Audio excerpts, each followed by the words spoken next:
The Gold Glove Award finalists have been named by Rawlings in Major League Baseball, and 3 Cardinals are on the list. We'll tell you about who's there, who could actually have a chance to win their award, and the Cardinal that we think was deserving but was left off the list. What's going on, everyone, and welcome into this edition of b-schaeff Daily. Brenden Schaeffer recording with you on Tuesday, October 15th, 2024.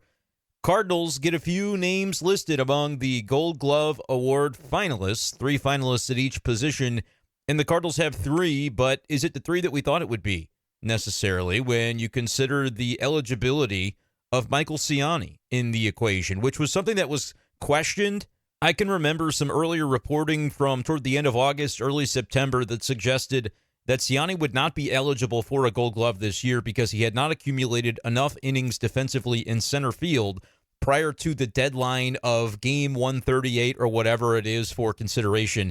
He was thought to have been short of that deadline, but then I saw a tweet from Katie Wu that she sent out on the 13th of September where she clarified that because Siani had some innings sprinkled between left and right field as well, those counted toward his overall total, and therefore he would qualify for Gold Glove consideration. Now, he was not named as a finalist, but that's the most recent thing I had seen reported as far as his eligibility. So I'm going to assume that that is the case and that Siani would have been eligible for selection but was not selected, which is unfortunate because I thought he had a very deserving campaign. And if you look back at what happened in September, the Cardinals playing him over Victor Scott II, I wonder how much of that actually, in retrospect, might have had to do with the Cardinals trying to get those stats up a little bit more for Siani to give his candidacy some real legs because he was really, really good defensively for the Cardinals in center field this season. But alas, he was not named as one of the 3 finalists in center field in the National League. Those 3 finalists were really 2 guys that you thought would be there, and then one that I thought, maybe you could make a case. You'd have to dive into the numbers a little deeper that Siani could have been in above. But Colorado's Brenton Doyle and Washington's Jacob Young, they ranked above Michael Siani in the StatCast or Baseball Savant statistic known as outs above average. Young was like a plus 20. I think he might have led all of Major League Baseball, not just center fielders, but everybody. Doyle was at a plus 16, and Siani was also rated as a plus 16, but a little lower on the list, so I don't know if there are decimals that it goes down to. But nevertheless, Siani was like among the top 10 in all of baseball at this category and among all the positions. Again, center fielders are going to have, I think, more opportunities to record these type of numbers when you have elite range, as those guys do. But Blake Perkins was the center fielder for the Milwaukee Brewers. I think he came in at 11, plus 11 on outs above average. So that's not the only statistic. There's defensive runs saved. There's a lot of different things that are looked at. The voting is a big chunk of actually what goes down. I think it's managers, players. I'm not 100% sure who has the votes, if that's all managers and MLB coaching staffs that get to contribute to that. That makes up 75% of the tally, and then there's another 25% that's more metrics-based and based on the statistics behind the performances, which was the way that the award was given out in 2020 in its entirety. I don't think there was even any voting that year. It was all sabermetric, all defensive statistics. Remember, Tyler O'Neill won in left field that year, the COVID season. But nevertheless, the way that it broke down was Siani falling a little bit short. And like I said, based on the reporting from Katie, I do believe he was eligible and just was not selected. So you can take up your gripe with the committee on that. I think it's a fair one because I do think Michael Siani was tremendous in what we saw from him in the center field spot for the Cardinals this year. But those other guys were probably pretty good too. And so that's just the way the cookie crumbles on this one. But the Cardinals do get 3. And the 3 are Brendan Donovan at the utility spot, which is an award that he won back in 2022. Nolan Arenado back as a finalist at third base. And look, this is not a situation that's pending. The award winners, I believe, are already known. And the way that the finalists break down is that those were the top 3 vote getters, top 3 scoring players at each position. So the answer is known. It's not as though there's anything he can do now. We just know that Arenado finished among the top 3, as did Donovan at the utility spot. And then it was Masyn Winn, the rookie shortstop, who is looking for his first Gold Glove, obviously, and it would be his first coming in a rookie campaign. Would be fantastic to see Masyn Winn honored for his numbers defensively. It's a little bit more of a toss-up if I'm to predict who's going to have a legitimate chance to win what award. I would probably rank Brendan Donovan as the most likely winner, and I would say he is probably the favorite. given that he's won it before, and given that, his numbers outs above average, again, is a good baseball savant statistic. He was a +6, and looking at the numbers, Kike Hernandez was one of the other finalists. He had a +1, I believe, and Jared Triolo of the Pirates was a +3. And we know Donovan playing a bunch of left field, playing a bunch of second base, mixed in a little bit at third as well. Just feel like he is deserving, and the numbers seem to back that up, at least in outs above average. So I would say he's potentially the favorite at that position. Would not surprise me at all to see Brenden Donovan come home with that one. Third base, a little more interesting. Obviously, Arenado had 10 in a row in the National League, started that streak with the Rockies, continued it with the Cardinals, but it was snapped last season by the third baseman of the Pittsburgh Pirates, Ke'Bryan Hayes, who was not a finalist this year, which is interesting because it kind of felt like it could be a passing of the torch. And Hayes still had good numbers, good stats, but Arenado, that reputation is sterling, and Arenado, I think, did have a very good defensive season. Maybe a little bit early, had some lapses, but overall, he was still doing his thing out there. And he ended up with pretty good numbers as well. Now, Matt Chapman, I would say, is maybe the guy to watch for in this award race, as well as the one of the guys that's replaced Arenado over there with the Colorado Rockies, who they had a ton of finalists. But Ryan McMahon, their third baseman, grading out pretty well in the defensive categories too, is one of the finalists. But Chapman had Arenado beat in terms of outs above average, +11 to +9, I believe was the tally on that. Arenado was third in the National League. There was another third baseman that was a +11 or a +9 that was in that range. That was, I think, Joey Ortiz was maybe who that was not named a finalist. So he was not one of the top three. I keep saying vote getters, but I hope you all know what I'm trying to describe there. So he's not going to win. Arenado does have a chance to win because he is listed among the top three. The reputation angle is definitely strong with him, but that's true of Matt Chapman as well. He was, if I'm recalling correctly, Matt Chapman's won at least one Gold Glove and probably multiple over there during his time with the Oakland Athletics before coming to the National League. I'm checking on that now. He's racked up 4 Gold Gloves in his career. 3 of those coming with Oakland, 1 coming with Toronto back just last season. He won it with the Blue Jays. So comes over to the National League, kind of infringing upon Arenado's territory. That's kind of a rough deal when one guy wins 10 in a row. I'm staying in my lane over here in the National League. Then Matt Chapman comes over, having won, let's see, he didn't win it in 2020. That was the COVID year. Chapman only played 37 games that year, so maybe that was part of the reason why in the season that it was judged based on the metrics only, not reputation at all, that Chapman didn't win it that year because he probably didn't play. I don't know what the innings requirement was that year, but he won it in 18, 19, 21, and 23. So really, for the past 5 full seasons, Matt Chapman was your AL Gold Glove Award winner. And as we had the race last season, we knew that Arenado had maybe lost a step, or at least his performance, there were enough maybe plays that you can recall of errors and just different things where you go, maybe not Arenado's year.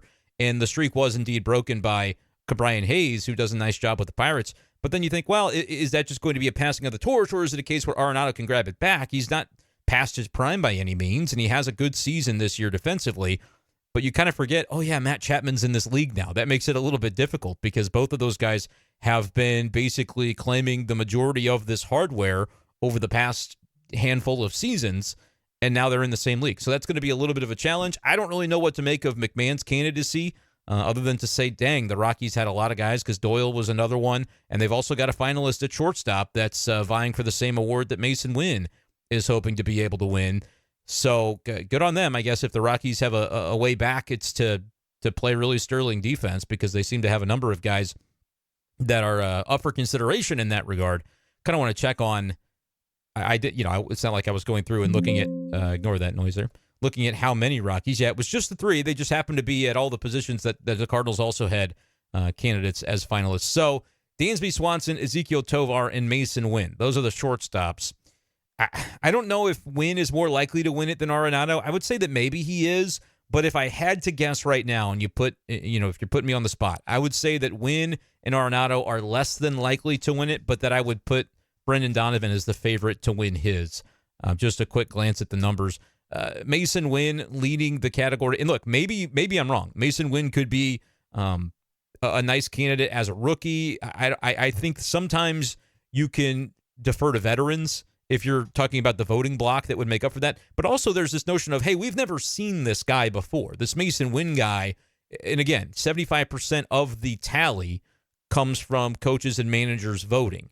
And you can't vote for people on your own team. So it's your peers that are looking and getting a look at what they see across the league. I do think that for as much as it's maybe not going to lead him over the top in Rookie of the Year, because there's obviously Paul Skeens and there were some good offensive candidates as well in the National League, where I think Masyn Winn probably ends up getting overlooked. I did not have a vote this year, by the way, in that I did last year. I was one of the BBWAA voters for Rookie of the Year in the National League the previous season, but this year did not end up having a vote, just for full transparency on that. So we're just kind of talking through and talking about what we kind of think and expect. I'm just not sure that Masyn Winn is necessarily going to garner as much consideration as a guy like Paul Skeens. And it was escaping me there for a moment. But yeah, Jackson Merrill is the other one, obviously, the outfielder for the Padres that had such a great season. I do think, though, when it comes to his reputation defensively, that can be one of those things that, as talk gets around the league of, hey, have you played the Cardinals yet? Have you seen this Masyn Winn kid? Yeah, he's unbelievable, a shortstop. And then, you only see each team couple series per season in the National League, but you end up going, oh, yeah, that kid made an impact. That kid made a mark. As you're a coach or manager or, whoever actually is tasked with doing these votes, it is officially the managers, but who's to say that they don't have, a secretary or somebody, I don't know how it works. I'm just speculating. But who made an impression? Masyn Winn certainly stands out because he gets talked about a lot for his defense and for the throwing arm and just some of the amazing plays that he would make in terms of like highlight level. If you're a manager or coach voting based on that, he might have won some people over if he made a big time play in a series against that team. That's going to be the thing that sticks with that manager or that coach that's doing the voting for the rest of the year. And maybe Masyn Winn gets it on that merit. Now, all these people obviously have access to these statistics, and the statistics, do drive 25% of the total tally of what it's worth and who's determined to be the candidates and the finalists for these awards. But if it is a conversation of reputation, I do think that Masyn Winn's is a pretty notable one, a loud one that could have made an impact and an impression across the league to the people that would be making their voices heard in the way that this breaks down. I'll read the blurb for you from MLB.com talking about the three. Swanson was the winner of the past 2 NL Gold Gloves at shortstop and led all shortstops this season with a plus 18 outs above average. Was also first in fielding run value at the position. But the rookie Winn was tops among shortstops with 14 defensive runs saved, which was 5 more than Tovar and Geraldo Perdomo, which that's to suggest that Swanson was not even close, essentially, to Masyn Winn in the statistic of defensive runs saved, which is, again, you're talking about different entities like StatCast, Baseball Savant, that's basically the same entity. But then there's Fangraphs, a completely different company that has their version of defensive statistics. And look, are defensive stats perfect? No, but if a guy's leading in all of them, it probably suggests that he's the best one, right? In this case, Masyn Winn was a little bit behind some of those others in the stat of outs above average, which is the StatCast Baseball Savant version. Swanson, there he is with 18 outs above average as I look this up. You'd have to scroll down kind of far to find Masyn Winn for whatever reason. He's a 3 outs above average. So they don't like him. They have him as a -4 in moving to his right. So maybe that is not an element that's a strength of his game. Just interesting. When he's coming in on balls, he's as good as just about anybody. It looks like Masyn Winn ranking 6th in the majors in that category coming in on a ball, but they can measure it out to when a guy moves to his right. He's, according to Savant, one of the worst. Whereas a guy like Francisco Lindor, when you think about a shortstop moving to your right and being able to range that direction and then throw across your body to first base, that's a very flashy type of play to make. And maybe Masyn Winn made a couple of those, but sailed the throw or something. I'm just speculating on what could possibly, how you could be deriving these numbers for Masyn Winn, because it just didn't really strike me as something that was notable. Also, and this is something else you think about. Okay, who plays to Masyn Winn's direct right? It's Nolan Arenado. So it's almost not really fair to necessarily grade him in that regard, but maybe this is accounted for. I don't know. That's when I'm just kind of giving you all the information and sort of speculating about it. But yeah, it's going to be hard for a guy like Masyn Winn to grade out really positively to his right. because if it's a ball that, he has depending on the shift, depending on how they're aligned, that Arenado has a chance to get to, I would gather that, and I'm going to look this up too now that I'm digging into the data, would Nolan Arenado be somebody that has a high ranking of plays to his left? He ranks 7th among MLB shortstops. This is not broken down by NL, AL. It's just total in playing to his left. So Arenado's better at going to his left, and probably the veteran presence, he's always going to, as they talk about those types of tweener balls, he's probably going to be someone that takes charge on the majority of those. Whereas if Masyn Winn's getting to one, it's probably because Arenado was not able to in some instances. So just kind of something to think about there. Maybe I'm overselling the impact of that, but just interesting looking at the numbers. And man, they have it broken down to a guy's outs above average against righties and lefties in terms of the handedness at the bat, which is interesting. Doesn't really appear to me that Masyn Winn has any sort of discernible major difference there. There's a +2 against right and a +1 against left. But it's interesting, like C.J. Abrams, for example, well, he grades out pretty horribly no matter what, but is a -10 versus right-handed batters and a -7 versus left-handed batters. It's just something that's all broken down. And I find it to be kind of interesting. How accurate is it? How, important is it to acknowledge relative to what's real? That's why there is a reputational basis to this, and coaches and the eye test is going to be part of a large part of what's considered here. But yeah, just kind of talking through it, Masyn Winn not graded as favorably, not nearly as favorably by the outs above average on Baseball Savant, 18th in baseball. And that's, again, including all qualified shortstops. I don't know if it's going to let me switch it to just National League, but probably about half of those guys were NL, half were AL. But then again, when you look at FanGraphs, you're like, yeah, there's nobody better than this guy when it comes to defensive runs saved. And by far, 14 defensive runs saved, and second best is 9.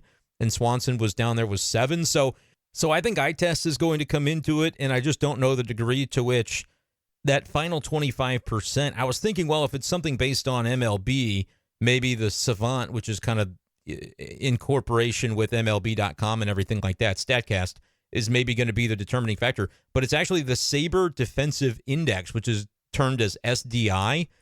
And very interestingly, Masyn Winn is at the top of the leaderboard in all of the National League for the shortstop position. A 7.8 SDI means that if that accounts for 25% of the tally, Masyn Winn actually could have a pretty good chance to win this award. So I was already placing him as the second most likely Cardinal, but I could maybe even make a case that when factoring the consideration of this Sabre Index, Masyn Winn could be the most likely Cardinal to come home with a Gold Glove. Trying to figure out for Brendan Donovan here what his index would be. There's a -1.8, but this is specific to his numbers in left field, and I don't know that he necessarily registered.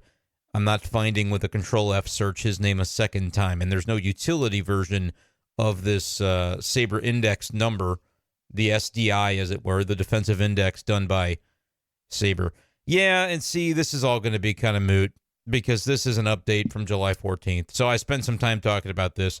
Masyn Winn was at the top of the list in the middle of the summer. I don't know what would have then happened thereafter.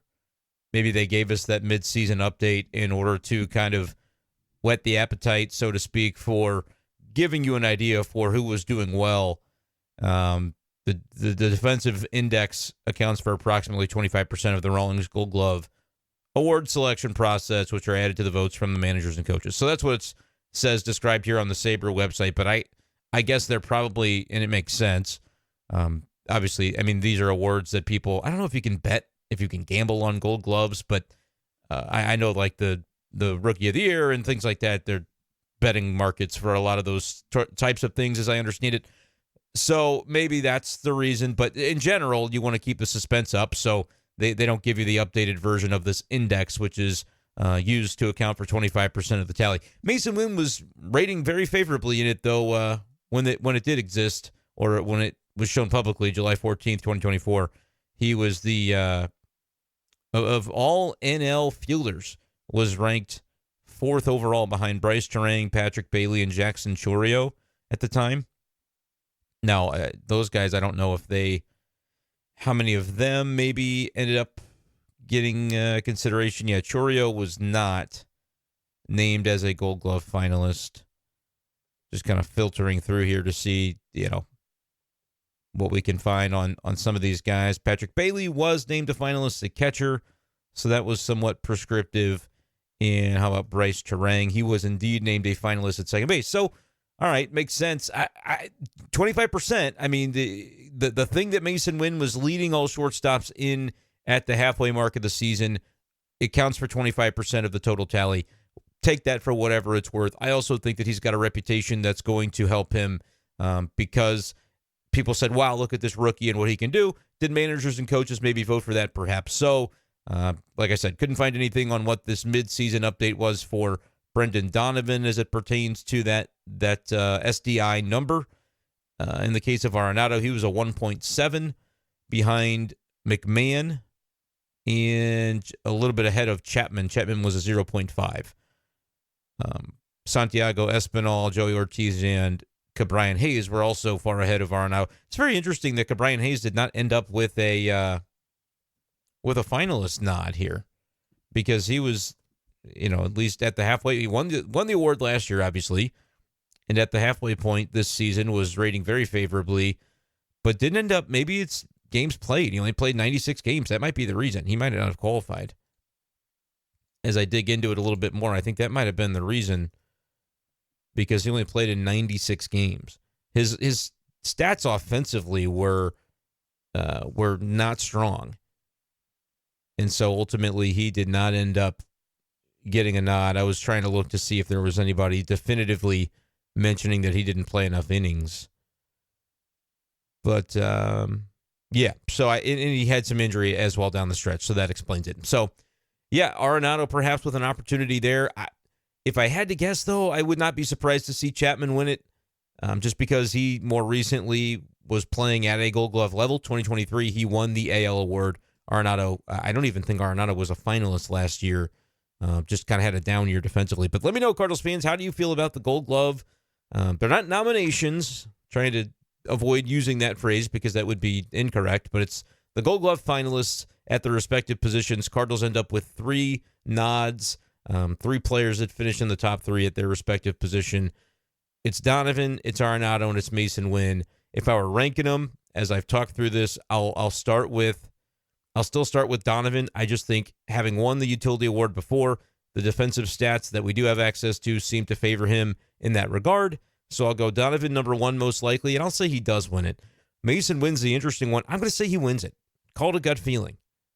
But I think when you look at defensive runs saved and he's blowing everybody else out of the water, you've got the eye test that he certainly passes, and the Saber Index, at least as of the midseason mark, was a mark in his favor, which accounts for a good chunk of the total tally. So I'm going to say Winn wins one as well. I think Chapman probably beats out Arenado, if I had to guess. Let me know, who do you think is going to be able to win these Gold Gloves? Are there any Cardinals that will take home the hardware? Some exciting times in a season that, there wasn't a lot exciting going on, and the Cardinals probably won't have very much to say when it comes to MVP or Cy Young or, even Rookie of the Year. I think Masyn Winn, it wouldn't be shocking to see him finish in the top 3. That would be notable for sure, but I think he'll be behind Jackson Merrill and Paul Skeens, and there might be some others as well that end up edging him out there. But hey, Gold Gloves, maybe the Cardinals take home 1 or 2 and can hang their hat on that, and hopefully that's something we'll get to display at the St. Louis Baseball Writers Dinner, which is held annually every January. I know that's something that a couple of years ago, when you had multiple guys, I think it was Arenado and Donovan that year, that won Gold Gloves, that got handed their Gold Glove during the dinner, and you get to see it there in person. So maybe that'll be the case again this year if one of these guys ends up winning. All right, that is going to do it for this edition of the show. Appreciate you guys, as always, for tuning in and for listening. Let me know your thoughts on the Gold Glove situation and anything else pertaining to the Cardinals. Obviously, as more news comes about, we will continue to bring it to you and discuss it and break it down here on the YouTube channel. So make sure you are subscribed. Thank you guys so much for following along. Enjoy the various St. Louis Blues and Mizzou football type of content. There'll be other things on the channel to kind of get us through until the meat and potatoes of the Cardinals off season gets underway. But thank you guys so much for listening, and we'll talk to you next time on B-Schaeff Daily. Peace.